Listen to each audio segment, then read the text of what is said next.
The No Asshole Rule: Building a Civilized Workplace and Surviving One That Isn't, by Robert I. Sutton. Picture this: a cozy little Italian restaurant in San Francisco called Little Joe's. It's one of those magical spots where customers perch at a long counter, watching chefs work their magic right before their eyes. The head chef? He's a total showman, singing opera, cracking jokes, and every now and then dramatically setting olive oil on fire while everyone erupts in applause.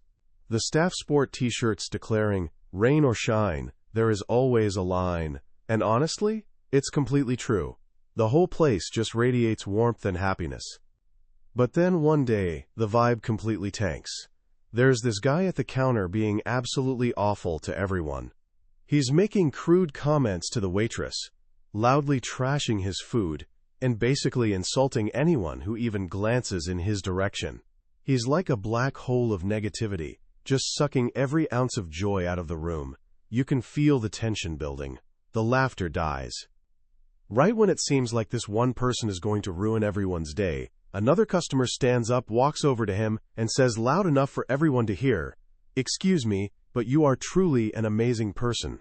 I've been searching everywhere for someone exactly like you. I just love the way you act. Could I possibly get your name?" The rude guy looks confused for a second, then his chest puffs up with pride. Someone's finally appreciating his whatever he thinks he's doing. He gives his name, probably thinking he's about to be famous. The other customer pulls out a small notepad, writes it down carefully, and says, "Thanks so much, I really appreciate it. You see, I'm writing a book about assholes, and you are absolutely perfect for chapter 13. The entire restaurant explodes with laughter. The rude guy's face turns the color of a tomato. He shuts his mouth, throws some cash on the counter, and basically crawls out the door in total humiliation. Instantly, the warmth floods back into the room. The waitress? She's absolutely beaming. That one brilliant moment captures everything about a book that's sold over 500,000 copies and been translated into dozens of languages. It's written by a respected Stanford professor, Dr. Robert I. Sutton, who became sort of an accidental global expert on one of the most common problems in modern life. The book? It's called The No Asshole Rule. And today, we're going to dive into its surprisingly profound and often hilarious wisdom. This isn't just about learning to deal with difficult people. It's about understanding the real, hidden cost of treating others badly, the secret ingredients of truly great teams, and how to protect your own spirit in a world that sometimes feels overrun with jerks. By the time we're done, you won't just know how to spot toxic behavior. You'll understand how to build a world with less of it, starting with yourself. So let's kick things off with the most important question. What exactly makes someone an asshole? We all throw the word around, but in a professional setting, what does it really mean? After years of research, the author gives us a super precise definition. It's not just someone who annoys you or is having a rough day. He offers two simple tests to identify someone who's truly toxic. The first test goes like this. After interacting with this person, does the target, the person on the receiving end, feel oppressed, humiliated, drained, or belittled? In other words, do they feel worse about themselves? This isn't about disagreement or even criticism. It's about degradation. The author shares a painful story from his own life that perfectly illustrates this. Early in his career as a Stanford professor, he was nervous and honestly not that great at teaching. But he worked really hard at it, and by his third year, he actually won the department's Best Teacher Award, voted on by students. He was absolutely thrilled. But his happiness lasted maybe 5 minutes. A jealous, more senior colleague rushed up to him, gave him this big hug in front of everyone, and whispered right in his ear, "Well, Bob, now that you've satisfied the babies here on campus, perhaps you can settle down and do some real work." In one single moment, she expertly drained every drop of his joy and replaced it with anxiety and self-doubt. That's the first hallmark of workplace toxicity. The second test is equally revealing. Does this person direct their venom mainly at people who have less power? True character, Sutton argues, shows up in how we treat people who can't really do anything for us. He tells this great story about Sir Richard Branson, founder of Virgin, who was screening candidates for a reality show. For the first episode, Branson disguised himself as an elderly, arthritic taxi driver and picked up the contestants from the airport. He immediately kicked 2 of them off the show because of how horribly they treated him when they thought he was just some old, irrelevant driver. They failed the test before the show even started. They revealed exactly who they were when they thought they were dealing with someone powerless. These 2 tests help us tell the difference between someone just having a bad day, what the book calls a temporary asshole, and someone who's a certified asshole. Look, if we're being honest, pretty much all of us have moments where we act like temporary assholes. We get stressed, we snap at someone, we send an email we immediately regret. The author himself admits he's done this and had to apologize. But a certified asshole is different. They show a consistent pattern of destructive behavior, leaving behind a trail of beaten-down, demoralized people wherever they go. The book gives us what it calls the dirty dozen of common toxic behaviors. Things like personal insults, sarcastic jokes that are really just insults in disguise, treating people like they're invisible, withering looks, and those two-faced attacks where someone's sweet to your face but tears you apart behind your back. These are their go-to moves. And the examples are everywhere. There's Hollywood producer Scott Rudin, who reportedly went through 250 personal assistants in just 5 years. Then there's Chainsaw Al Dunlap, a CEO so notorious for verbal abuse that one executive described it as being like a dog barking at you for hours. Now, you might be thinking, okay, sure, some people are just jerks. Why does it matter that much? This brings us to one of the book's most powerful concepts, the total cost of assholes, or as they call it, the TCA. This isn't just about hurt feelings. It's about real, measurable damage to an organization's resources, energy, and success. The damage starts with the direct victims. Study after study shows that people with abusive supervisors are way more likely to quit. And the ones who stay? They suffer from depression, anxiety, burnout, and all sorts of physical health problems. Their work suffers, they can't concentrate, and any commitment they had to the company just evaporates. And here's a truly startling fact that explains why this damage runs so deep. Research shows that one negative interaction has 5 times the emotional impact of a positive one. Just think about that for a second. It takes 5 acts of kindness, 5 compliments, 5 supportive gestures to counterbalance the harm from one single demeaning encounter. One toxic person in a meeting can completely erase all the goodwill built up by a dozen decent colleagues. But the damage doesn't stop with the direct victim. It ripples outward, affecting what the book calls battered bystanders. Anyone who witnesses bullying, or even just hears about it, suffers too. Studies found that witnesses experience increased stress and start worrying they'll be the next target. One wife wrote to the author describing how her husband, a senior executive, came home every single night completely defeated by his abusive CEO, and how that stress was poisoning their entire family life. This toxicity doesn't stay contained at the office, it leaks out and infects homes and relationships. And what about the organization itself? The costs are absolutely staggering. There's the obvious expense of turnover. Recruiting and training replacements isn't cheap. The book tells the story of one highly paid but highly abusive salesperson they call Ethan. His company decided to actually calculate his annual TCA. They added up the time managers spent dealing with his outbursts, the cost of HR interventions, the expense of recruiting yet another assistant because no one would work with him, his anger management classes, everything. The total came to $160,000 for just 1 year. And that figure doesn't even touch the silent costs, like the great ideas that were never shared because people feared being ridiculed, the collaborations that never happened, or the emotional toll on his teammates. Fear corrodes absolutely everything it touches. In a fear-based organization, people don't focus on doing great work. They focus on covering their backs. They avoid taking any risks. They hide mistakes instead of learning from them. One fascinating study of nursing units found something surprising. The units with the best leaders and coworker relationships reported the most errors. At first, researchers were totally baffled, but then they realized that in those supportive units, nurses felt psychologically safe enough to actually admit their mistakes, which meant the whole team could learn and improve.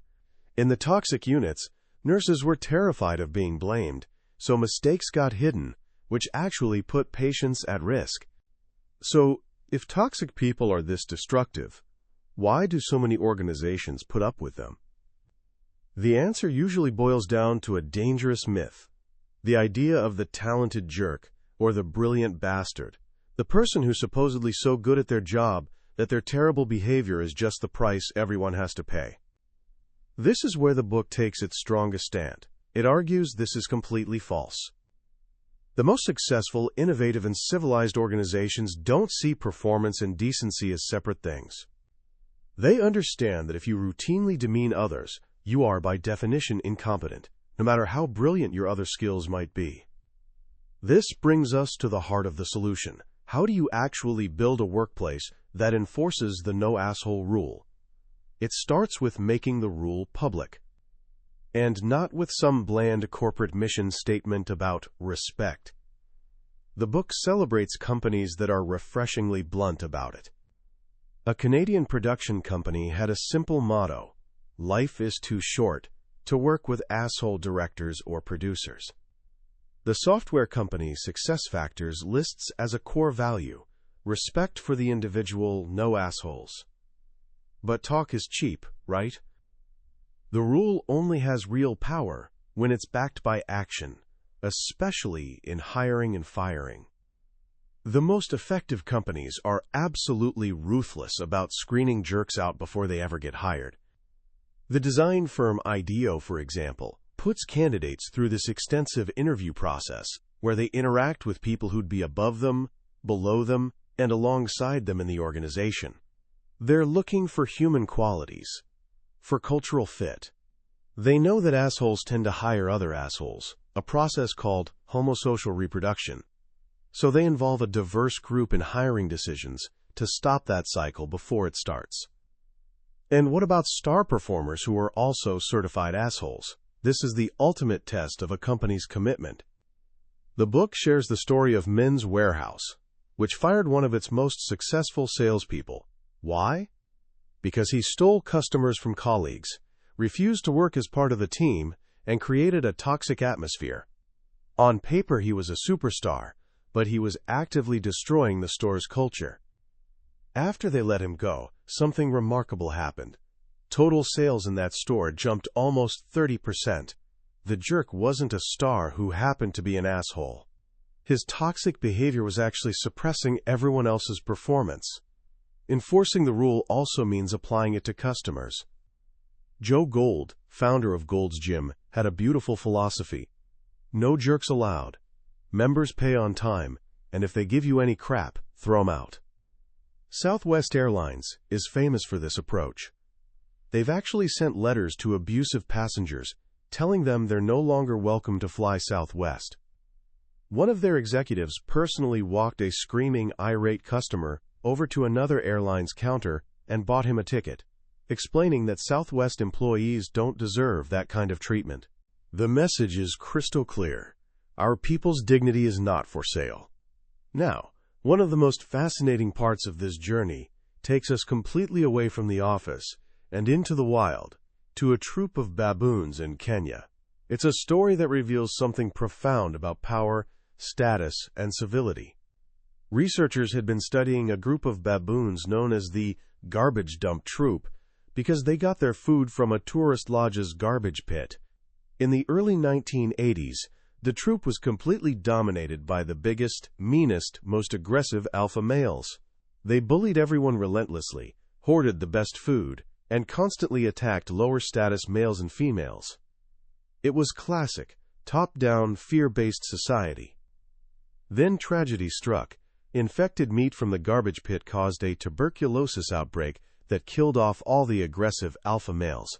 The only males left were the nicer, less aggressive ones. and the entire culture of the troop transformed. The new leaders were way less aggressive.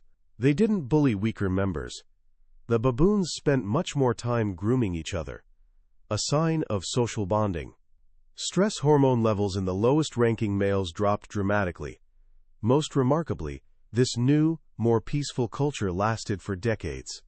When new adolescent males from other, more aggressive troops tried to join, they quickly learned the local custom. "We don't do things like that around here." The garbage dump troop had accidentally created and enforced its own no-asshole rule. The lesson from the baboons is incredibly powerful. The book argues that when the social distance, the gap in power, status, and perks between top and bottom is enormous, it brings out the worst in people. Power, as research consistently shows, can corrupt. In one striking experiment, groups of 3 students were put in a room to discuss social issues. One person was randomly assigned to be the leader. After 30 minutes, someone brought in a plate of 5 cookies. Who do you think was most likely to take a second cookie? The randomly assigned leader. Not only that, they were more likely to chew with their mouth open and scatter crumbs everywhere. A tiny, completely meaningless bit of power made them act like selfish, rude pigs. Leaders who build the most civilized and effective organizations understand this dynamic. They practice what the book calls the power-performance paradox.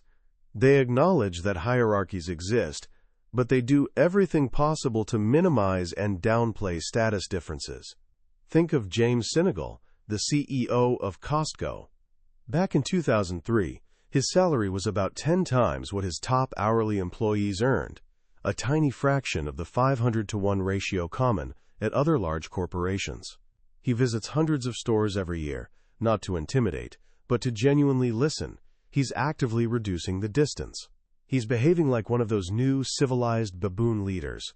The result? Costco has incredibly low employee turnover and one of the lowest theft rates in retail. But what if you're not the CEO? What if you can't change the culture? What if you're stuck in a place where assholes run the show? This is where the book becomes a practical survival guide. It offers powerful strategies for protecting your mental health when you simply can't walk away. The key is finding ways to reframe your situation and grab whatever small bits of control you can.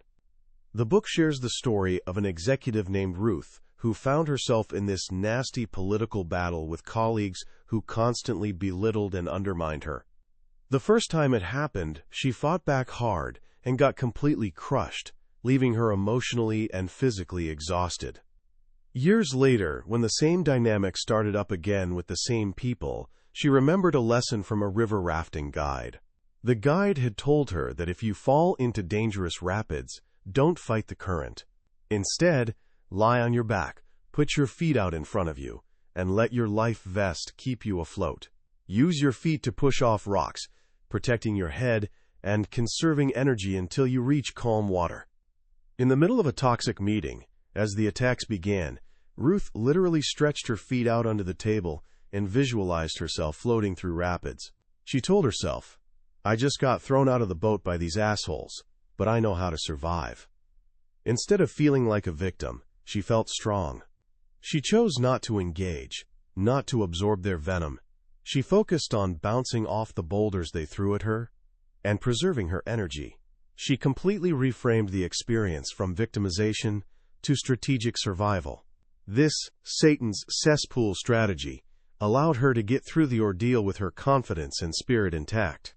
This leads to a core survival tactic: developing indifference and emotional detachment. When you're stuck in a demeaning environment, pouring your heart and soul into your work is honestly a recipe for burnout and self-destruction. Sometimes the healthiest thing you can possibly do is stop caring so much. Just go through the motions, get the job done, and save your emotional energy for the parts of your life that truly matter. As the poet Walt Whitman beautifully said, dismiss whatever insults your soul. Another key strategy is looking for small wins. When you can't win the big war against toxic culture, focus on the small battles you can win. Maybe it's finding a way to limit your exposure to a particular jerk, Schedule shorter meetings or find rooms with no chairs. Studies actually show stand-up meetings are 34% shorter.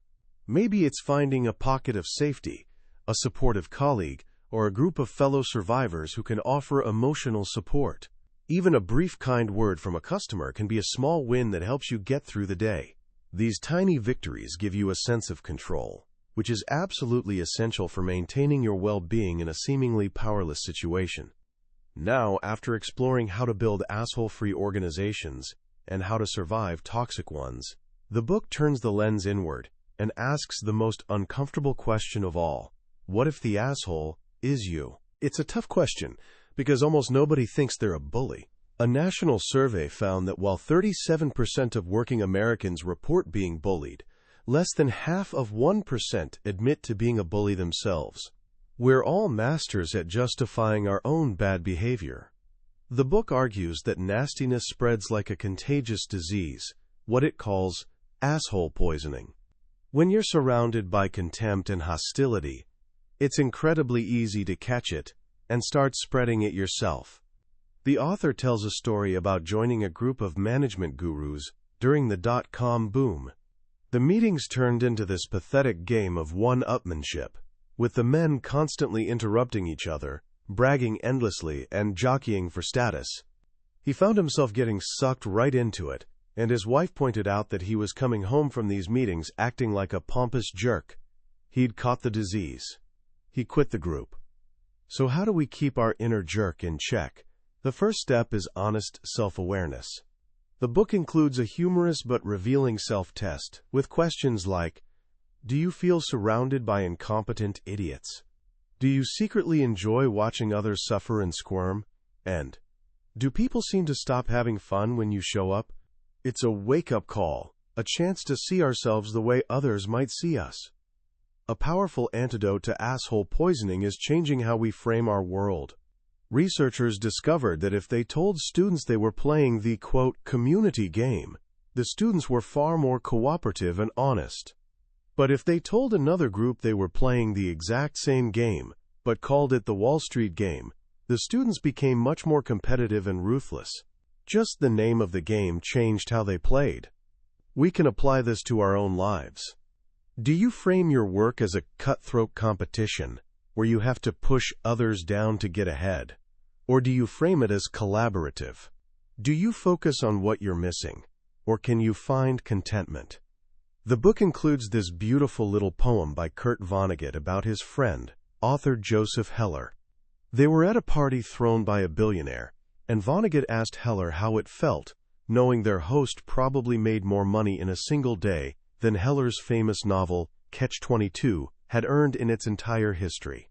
Heller replied, I've got something he can never have, the knowledge that I've got enough.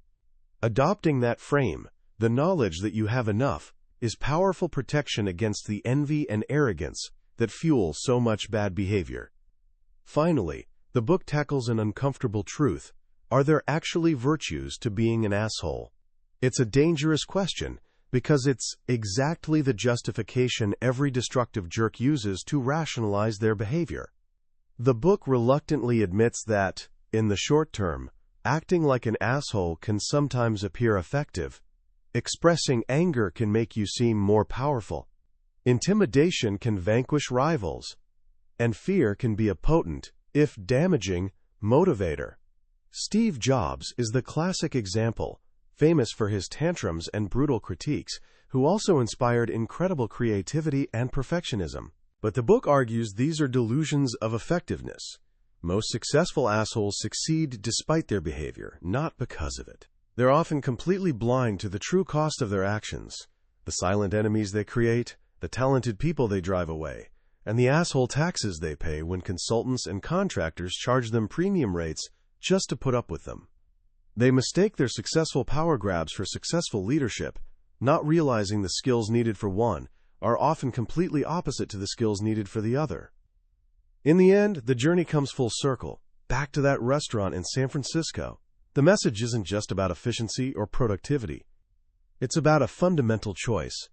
Life, the author concludes, is simply too short to spend your days surrounded by people who demean and drain you. Building a civilized workplace isn't some soft, idealistic dream. It's a practical, moral, and ultimately much more joyful way to live. As we step back from all the stories and studies, what's the deepest lesson the no-asshole rule leaves us with? For me, it's this profound and clarifying idea that civility isn't a luxury. It's absolutely non-negotiable for excellence. Robert Sutton takes what we all feel instinctively, that being around mean-spirited people is draining and destructive, and elevates it from personal complaint to strategic business principle. The book's real power lies in its refusal to accept the myth of the necessary evil. It directly challenges the deeply ingrained cultural belief that you have to be ruthless to succeed, that you have to break people down to build something great. By providing concrete examples like Costco and Southwest Airlines, it proves that humanity and high performance aren't opposing forces. They're deeply intertwined.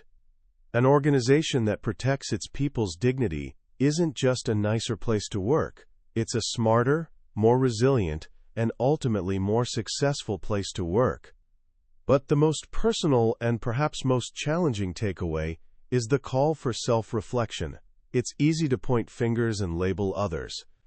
It's much harder and way more valuable to look in the mirror and ask, when have I been the asshole in the story? The book gently forces us to confront our own capacity for bad behavior, when we're stressed, when we feel powerless, or most dangerously, when we gain power. It reminds us that building a better workplace and a better world starts with managing the little moments, the tone of an email, the choice to listen instead of interrupt, the decision to offer a kind word instead of a sharp critique. So how can you start applying this wisdom today? Here are a few simple actions. First, for the next 24 hours, consciously apply Sutton's 2 tests to your own interactions. After you talk with someone, ask yourself, did I leave that person feeling energized or drained? Did I treat them with the same respect I'd show my own boss? This simple audit can be incredibly revealing. Second, identify what the book calls your pockets of safety. Who are the people in your life, at work, at school, or at home, who genuinely energize you? The ones who make you feel respected and supported? Make a conscious effort to spend a little more time with them. Simply connecting with positive people can build powerful protection against the negativity you might encounter elsewhere. And third, the next time you're in a frustrating situation with a difficult person, try Ruth's Satan's cesspool strategy. Don't engage. Don't absorb the venom. Mentally reframe the situation. See yourself as a survivor floating through temporary rapids, conserving energy for calmer waters ahead. You might be surprised by how empowering a simple shift in perspective can be. That was a summary of the No Asshole Rule by Robert I Sutton. We've explored the main ideas today, but a summary is like looking at a map of a beautiful country. It can show you the layout, but it can't replace actually walking the trails, meeting the people, and breathing the air. The real power of this book is how its stories and simple truths settle in your mind long after you finish reading. If any of these ideas have sparked something in you, I really encourage you to pick up a copy. It's a quick, funny, and deeply humane read that might just change how you navigate your career and your life. The link to the book is in the description below. Also, if you found this summary valuable and want to keep exploring wisdom from the world's most influential books, please take a moment to like this video and subscribe to the channel. It lets us know we're on the right track and make sure you won't miss our next deep dive into the billionaire's bookshelf. Let's keep learning and growing together.